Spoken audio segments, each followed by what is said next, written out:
वक्त की उल्टी गिनती शुरू। 4 अप्रैल तक पार्लियामेंट का बजट सेशन है और 2 अप्रैल को मोदी सरकार की वक्फ संशोधन विधेयक को पेश करने की तैयारी पूरी हो चुकी है। वक्फ में संशोधन को लेकर देश भर में भीषण बवाल मचा हुआ है। हद तो तब हो गई जब विपक्ष के बहकावे में आकर मुसलमानों ने ईद भी मुहर्रम की तरह मनाया। नमस्कार, मैं हूं दीप सिंह परिहार और आप देख रहे हैं अपना पसंदीदा शो एक्स-रे। गृह मंत्री अमित शाह ने ऐलान कर दिया है कि वक्फ संशोधन विधेयक इसी संसद सत्र में पेश किया जाएगा। बीजेपी के शाह के ऐलान के बाद विपक्ष का रोना धोना बढ़ गया। मुस्लिम संगठनों के नेताओं की धड़कनें बढ़ गई। All India Muslim personal law board और असदुद्दीन ओवैसी सहित AIMIM के नेता ब्लड प्रेशर के मरीज हो गए। उनके सारे दांव उल्टे पड़ गए। विरोध की कोशिश संसद से सड़क तक की गई, लेकिन नाकामी से ज्यादा कुछ भी हासिल नहीं हुआ। आम मुसलमानों को भी इन्होंने ही भड़काया। वो जो ईद पर खुशियां मनाते थे, अब की बार हाथों में काली पट्टी बांधकर मुहर्रम जैसी ईद मनाई। दरअसल राहुल गांधी की कांग्रेस, अखिलेश यादव की समाजवादी पार्टी, लालू तेजस्वी की RJD, ममता बनर्जी की तृणमूल कांग्रेस, MK स्टालिन की DMK, all India Muslim personal law board और कुछ मौलानाओं ने मुस्लिम समाज को वक्फ विधेयक के खिलाफ भड़का दिया। इन लोगों ने यह दुष्प्रचार किया कि मोदी सरकार वक्फ संशोधन विधेयक पास करवाकर वक्फ की संपत्तियों पर कब्जा कर लेगी। मस्जिद, कब्रिस्तान ये सब सरकार के कब्जे में चले जाएंगे, जो कि 100% सफेद झूठ है। ईद के दिन मुस्लिम समुदाय देश में कई शहरों में नमाज अदा करने के लिए वक्फ बिल के विरोध में काली पट्टियां बांधकर पहुंचे। रमजान के जुमातुल विदा यानी कि आखिरी जुमा के रोज 28 मार्च को all India personal law board ने देश भर के मुसलमानों से काली पट्टी बांधकर नमाज पढ़ने को कहा था। मुस्लिम पर्सनल लॉ बोर्ड ने मुस्लिम समुदाय के लिए एक खत जारी किया, जिसमें लिखा था, वक्फ संशोधन विधेयक का पुरजोर विरोध करना देश के हर मुसलमान की जिम्मेदारी है। बोर्ड सभी मुसलमानों से अपील करता है कि वो जुमातुल विदा की नमाज के लिए मस्जिद जाते समय काली पट्टी बांधकर शांतिपूर्ण और मौन विरोध दर्ज कराएं। इससे पहले बिल के विरोध में दिल्ली के जंतर मंतर पर all India Muslim personal law board के नेतृत्व में विरोध प्रदर्शन हुआ। असदुद्दीन ओवैसी के साथ कई विपक्षी दलों के नेताओं ने विरोध में आवाज बुलंद की।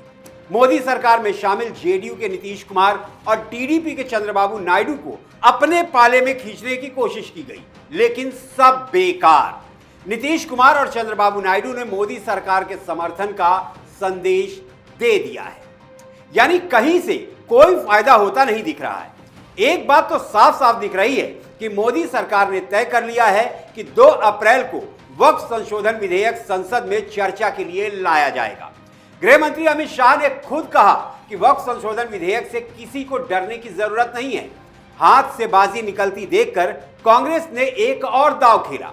कांग्रेस नेता जयराम रमेश ने कहा, सवाल यह है कि JDU और TDP क्या करें, जो अपने आप को सेक्युलर पार्टी कहते हैं। वक्फ बिल पर JDU और TDP का क्या स्टैंड है? हम तो इसका विरोध करने वाले हैं। जिस तरह से JPC को चलाया गया, आखिर में जो 44 संशोधन थे, वक्फ एक्ट 2013 में पहली बार यह हुआ कि क्लॉज बाय क्लॉज चर्चा नहीं हो पाई। जब कमेटी में एक बिल रेफर किया जाता है तो हर एक संशोधन पर चर्चा होनी चाहिए। मैं भी कई JPC का सदस्य रहा हूं, उसकी अध्यक्षता भी मैंने कभी की है। वक्फ संशोधन विधेयक को लेकर मुस्लिम संगठनों और विपक्ष को आखिर समस्या क्या है, जबकि सरकार लगातार कह रही है कि वक्फ में संशोधन सिर्फ बेहतर रख रखाव के लिए है, किसी जमीन को कब्जा करने के लिए नहीं है। फिर आपत्ति है क्या? पुराने और नए वक्फ पर गौर किया तो पता यह चला कि समस्या ये है। पहले वक्फ अधिनियम 1995 की धारा 3 के मुताबिक होता यह था, इफ द वक्फ थिंग्स, यानी अगर वक्फ ऐसा सोचता है कि जमीन मुसलमान की है तो वो जमीन वक्फ की हो जाती थी। फर्ज कीजिए कि आपकी जमीन के बारे में वक्फ ने सोच लिया कि जमीन आपकी नहीं वक्फ की है, तो उस जमीन पर वक्फ का कब्जा हो जाता था। मुश्किल यह थी कि जबरन कब्जा की गई जमीन के खिलाफ आप कोर्ट कचहरी तक नहीं जा सकते थे। अपील सिर्फ वक्फ ट्रिब्यूनल में ही कर सकते थे। वक्फ में संशोधन के बाद ऐसा नहीं होगा। वक्फ बोर्ड के साथ किसी भी संपत्ति के विवाद पर अब ट्रिब्यूनल के फैसले के खिलाफ हाई कोर्ट में अपील की जा सकती है, जबकि पहले वक्फ ट्रिब्यूनल का फैसला ही आखिरी माना जाता था।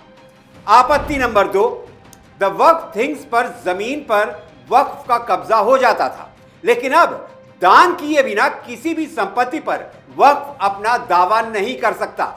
यानी वक्फ के जमीन कब्जा करने वाले असीमित अधिकार पर लगाम लग जाएगी। वक्फ बोर्ड में पहले मुस्लिम समुदाय के बाहर के सदस्य नहीं हो सकते थे और महिला सदस्य तो बिल्कुल भी नहीं, लेकिन अब होगा ये कि दूसरे धर्म के 2 सदस्य होंगे और महिला सदस्य भी आवश्यक होगी। आपत्ति नंबर 4, पहले सरकार के बड़े से बड़े अधिकारी का वक्फ बोर्ड और उसकी मनमानी पर कोई दखल नहीं होता था। अब वैसा नहीं होगा। कलेक्टर वक्फ की संपत्ति का सर्वे करेगा और उसे संपत्ति का निर्धारण करने का अधिकार दिया जाएगा। जयराम रमेश की सियासी इमोशनल ब्लैकमेलिंग भी काम नहीं आई। राहुल गांधी जी, अब तो मान लीजिए कि हाथ से बात निकल चुकी है। अब मुद्दा यह है कि 2 अप्रैल को जब वक्फ संशोधन विधेयक पेश होगा तो क्या होगा। राहुल गांधी समेत सभी विपक्षी दलों की संसद में भी हार टाली नहीं जा सकती। मैं ये क्यों कह रहा हूं, इसके लिए आपको संसद का नंबर गेम समझना होगा। लेकिन ये तय मानिए कि संसद में विधेयक पारित कराना मोदी सरकार के लिए कोई चैलेंज नहीं है। उसकी वजह यह है कि बिल पहले ही जेपीसी से होकर आ रहा है। अब नंबर गेम की बात कर लेते हैं। लोकसभा में कुल सांसद हैं 542 और यह तो जग जाहिर है कि लोकसभा में मोदी सरकार के पास पर्याप्त बहुमत है।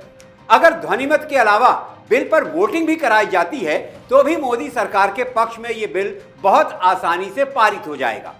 मौजूदा लोकसभा में एनडीए के 293 सांसद हैं, जिनमें बीजेपी के 240 सांसद हैं। मुख्य विपक्षी दल राहुल गांधी की कांग्रेस के 99 सांसद हैं और अगर इंडी गठबंधन की बात करें तो सांसदों की संख्या 233 है।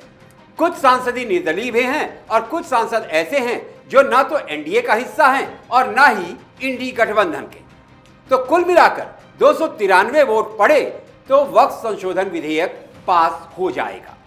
अब राज्यसभा के नंबर गेम की बात करते हैं। राज्यसभा में फिलहाल सांसदों की गिनती 236 है। इन 236 में बीजेपी के पास अपने 98 सांसद हैं। एनडीए की बात करें तो यह गिनती 115 पहुंच जाती है और नॉमिनेटेड सांसदों को भी जोड़ लें तो यह संख्या 120 को पार कर जाती है। वहीं इंडी गठबंधन के स्वघोषित मुखिया कांग्रेस के सांसद बल 27 है। सहयोगी दल के पास 58 सांसद, यानी इंडी गठबंधन के पास कुल मिलाकर 85 सांसद हैं। वाईएसआर कांग्रेस के पास 9 और बीजेडी के पास 7 सांसद, एआईएडीएमके के पास 4 सांसद और 3 निर्दलीय और छोटी सियासी पार्टियों के सांसद हैं, जो ना तो एनडीए के साथ हैं और ना ही इंडी गठबंधन के साथ। वैसे हालिया राजनीतिक उठापटक पर गौर करें तो एआईएडीएमके के नेताओं की अमित शाह से मुलाकात एक नई कहानी को जन्म दे रही है। तो कुल मिलाकर यह कहना गलत नहीं होगा कि राज्यसभा से भी वक्फ संशोधन विधेयक मोदी सरकार के पक्ष में ही जाएगा। विपक्ष को इस बात का पूरी तरह से एहसास हो चुका है कि मोदी सरकार विधेयक को पास करवा ही लेगी। लिहाजा अब विपक्षी दल अलग अलग तरह की धमकियों पर उतर आए हैं। कोई कह रहा है कि दिल्ली को शाहीन बाग बना देंगे तो कोई कुछ और। विडंबना यह है कि जब 77 साल से वक्फ मनमानी कर रहा था तब किसी ने कुछ नहीं कहा। पहले प्रधानमंत्री जवाहरलाल नेहरू वक्फ की शक्तियों को बढ़ाते चले गए और 1995 में तो कांग्रेस की सरकार ने वक्फ को जमीन कब्जा करने का जैसे लाइसेंस ही दे दिया। वक्फ ने इतनी जमीन कब्जा कर ली कि इंडियन रेलवे और डिफेंस के बाद तीसरे नंबर पर वक्फ की जमीन हो गई। इंडियन रेलवे के पास 33 लाख एकड़ जमीन है। सेना यानी रक्षा मंत्रालय के कब्जे में 17 लाख एकड़ और तीसरे नंबर पर वक्फ के पास 2023 तक 9,40,000 एकड़ जमीन है और ये लगातार बढ़ती जा रही है। दिल्ली वालों, मैं आपसे पूछता हूं, एयरपोर्ट की जमीन पर दिल्ली वक्फ बोर्ड अपना दावा ठोकता है तो क्या आप एयरपोर्ट वक्फ के नाम होने देंगे? मेरा ख्याल है आपका जवाब ना ही होगा।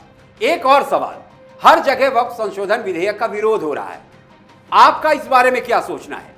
वक्फ की मनमानियों पर लगाम लगाने के लिए संशोधन होना चाहिए या नहीं? तो फटाफट कमेंट बॉक्स में अपनी राय लिखिए ये भी लिखिए कि आपको हमारी ये एक्सरे रिपोर्ट कैसी लगी। आपकी प्रतिक्रिया का हमें इंतजार रहेगा। अगली एक्सरे रिपोर्ट आप किस मुद्दे पर देखना चाहते हैं, अपना सुझाव दें। और हां, कैपिटल टीवी को जरूर सब्सक्राइब करें, वीडियो को लाइक करें, परिवार और दोस्तों के साथ शेयर करें। अगली एक्सरे रिपोर्ट के साथ आपसे फिर मुलाकात होगी। तब तक आप अपना ख्याल रखें, स्वस्थ रहें, सुरक्षित रहें। जय हिंद, जय भारत।